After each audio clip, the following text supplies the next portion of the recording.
It left right out. It's been a little while. I've had the remnants of the flu that's been just tearing me up. And a lot of other things going on has kept me busy. But here we are, Fed day. Fed raises 3/4 of a point again. We're at 3.25 to 4%, which I think is all but expected. Now, look at the debt market, the Treasury year. I mean, it doesn't. You're looking at a 4.10 in the 10-year compared to now that we've moved that bench rate up of the Fed. So things are wonky. Expect some moves. I think they're anticipating whatever the Fed pivot or the Fed to at least change a little bit of their policy to at least dial down. But let's just think about that. If they dial it down, let's say they go from 3/4 of a point rate hikes to 1/2 a point or even 1/4 point, they're still going up. So it doesn't make much sense. It's not like they're going to go all flat. And then think about this. Let's say if they actually achieve their goal, right? Somehow everything, CPI goes down to 2% or whatever it is.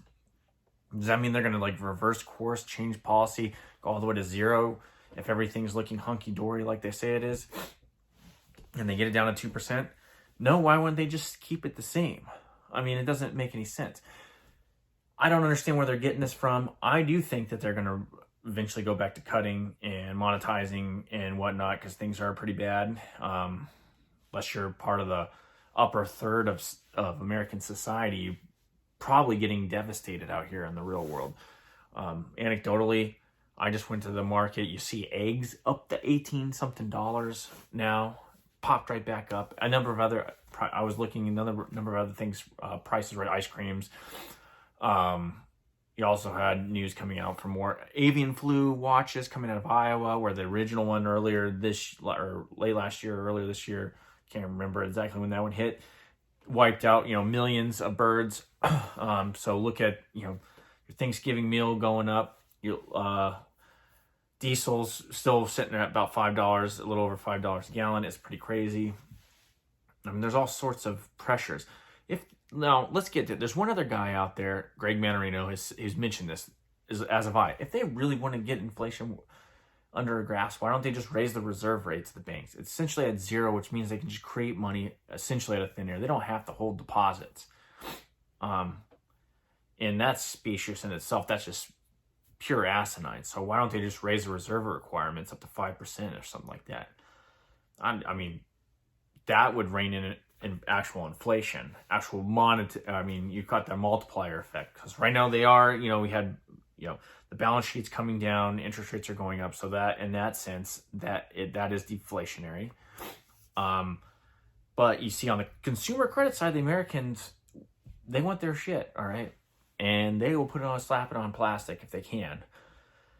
And I think out of the last ditch efforts of these credit companies, they're giving them the credit lines, and you see credit expansion still up. Savings rates are going down, so that goes into it. So you still have this multiplier effect, money being created out of nothing. You still have an inflationary environment that's outstripping the Fed's side of it. So that's why you've seen the CPI continually going up. Another thing is you see that I've seen some calls on the housing thing. Yeah, housing crashing. I'm the one that I've called that for a long time. Here's the thing why it's not going to affect CPI or one. While all that was going up, CPI didn't really pay attention because they use owner's equivalent rent for the majority of that housing thing. So it's like whatever you think you can rent it out. 2, now that we are seeing the collapse, as if there wasn't a lag, but let's say there isn't a lag, other costs are baked into housing that have gone up exponentially over the last couple of years. And that is insurance, that is taxes that have caused housing to become unaffordable in that regard, which means that rents aren't going to come down significantly anytime soon for a vast majority of the country. They might flatten out for a little bit and you'll catch up. But I've seen it. People around here heard it from people across the country. Payments are going up regardless because of the increased cost of replacing the house itself, or just, insurance companies just raising rates. Not only that, the appraised values are still pretty high, and that your taxes for your housing usually locally are tied to that. That never made any sense to me. The fact that some Joe Schmo could say that your house is worth something because some other schmuck sold something down he'll, as if you could just turn around and sell it at that price. They can then base taxes off of that, which to me, property tax, and I can get, that's a whole nother spiel. That's one of the most insidious taxes there is. It's basically forever lease to the local government. Anyway, but what else was there? Oh yeah, a long time ago I said I was gonna do a review on the book by RFK about Anthony Fauci, the real Anthony Fauci. I have the book here somewhere.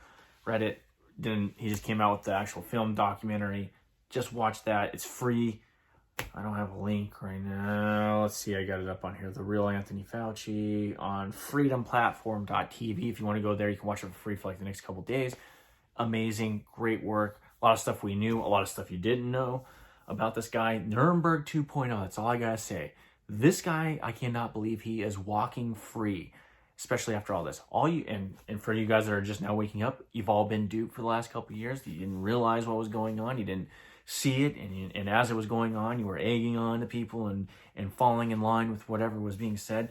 You need to wake up, because, I mean, in this documentary, you might not agree with I don't agree with RFK politically, but the man at least has some principles, and I admire him for standing up for those beliefs, and he has you can tell that he's not just sold out. And when you look at some of these people, like, I'm pretty good at discerning people's character and their intent. When I look at somebody, usually 90% of the time, I can read them like a book. And when I look at him, I don't see any, but I see a genuine person. When I look at a Fauci type, he looks like he's a rat, man. Plain as day to me, corrupt as shit. This is what happens when you give too much power consolidated into certain groups. I mean, we're corrupt up and down. If you don't see this, like, look at this film. This is one segment.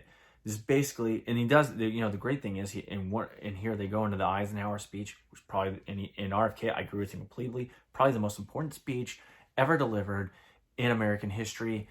It's more, you could say early on in the founding, yes, because, some of the speeches that were given, some of the writings, but as the Republic has matured, when we come into these late stages where we are, we're at a knife's edge of going one direction or the other, the Eisenhower speech really sets into play what we have been experiencing ever since he left, actually ever since RFK's uncle got knocked off, and then his dad subsequently. I mean, I've been critical of JFK on his personal life, obviously, and some of the mafioso ties, but there's one thing about it, if you know the inside baseball on that, is the guy did have some principled, some principles that he lived by, some moral standards. Besides, he might have been sleeping around some people, but when it came to like living, in the government sense and just understanding people's individual rights, dude, the guy at least had principle. He was unviable in a sense, as evidenced by some of the, not Gambino's. It was who wrote that book? I reference it all quite often, but he ran the outfit for a while. But he was talking about how they had his dad in the pocket, and his dad swore that JFK would be, a mafia-friendly president, and so they helped him win Illinois and Texas, but through election fraud.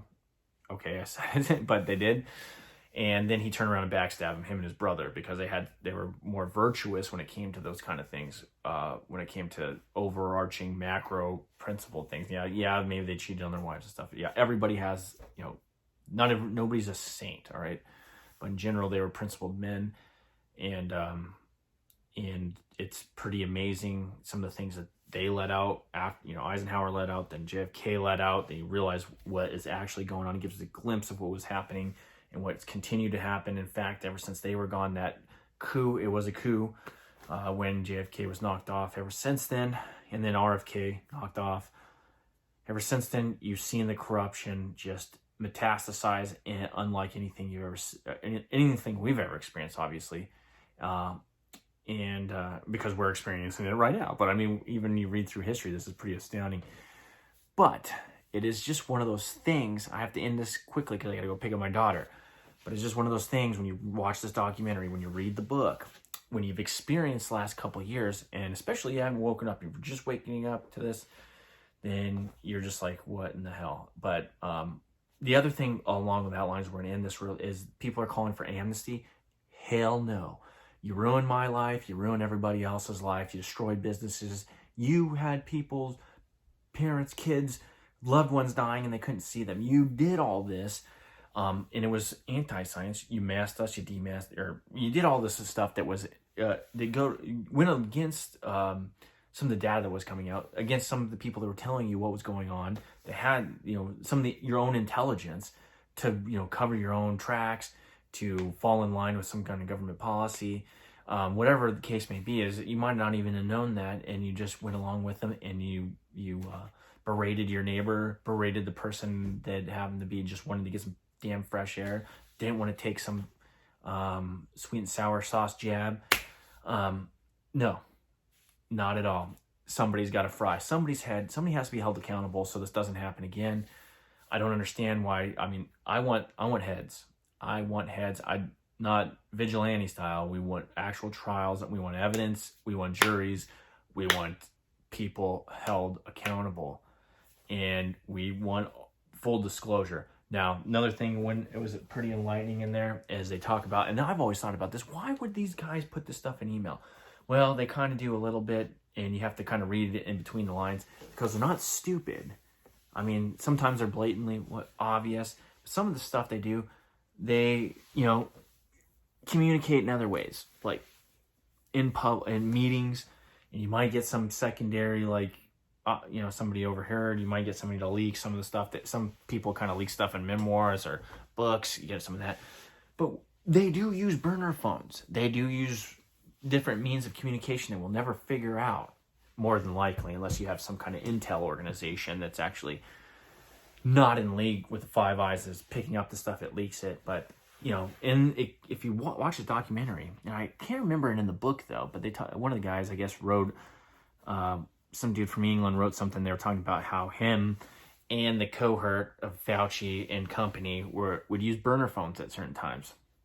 Like, why would government officials have to use burner phones to begin with? What are they hiding? Because they're supposed to be public servants. But anyway, I'll let you figure that one out. Watch the markets, watch this documentary, read the book. It's awesome. And I don't know what to tell you, but we're at 4% on the Fed funds rate. Shit's going to get real. Shit's going to get real here soon. Something's got to happen. Something has got to happen. I don't know what, but the market valuations currently are so insane. I don't even know what to say anymore about it. I'm just watching flabbergasted every day as somehow the market keeps going up, even though it's the most rosy scenario possible. It's like we're living in La La Land. Peace.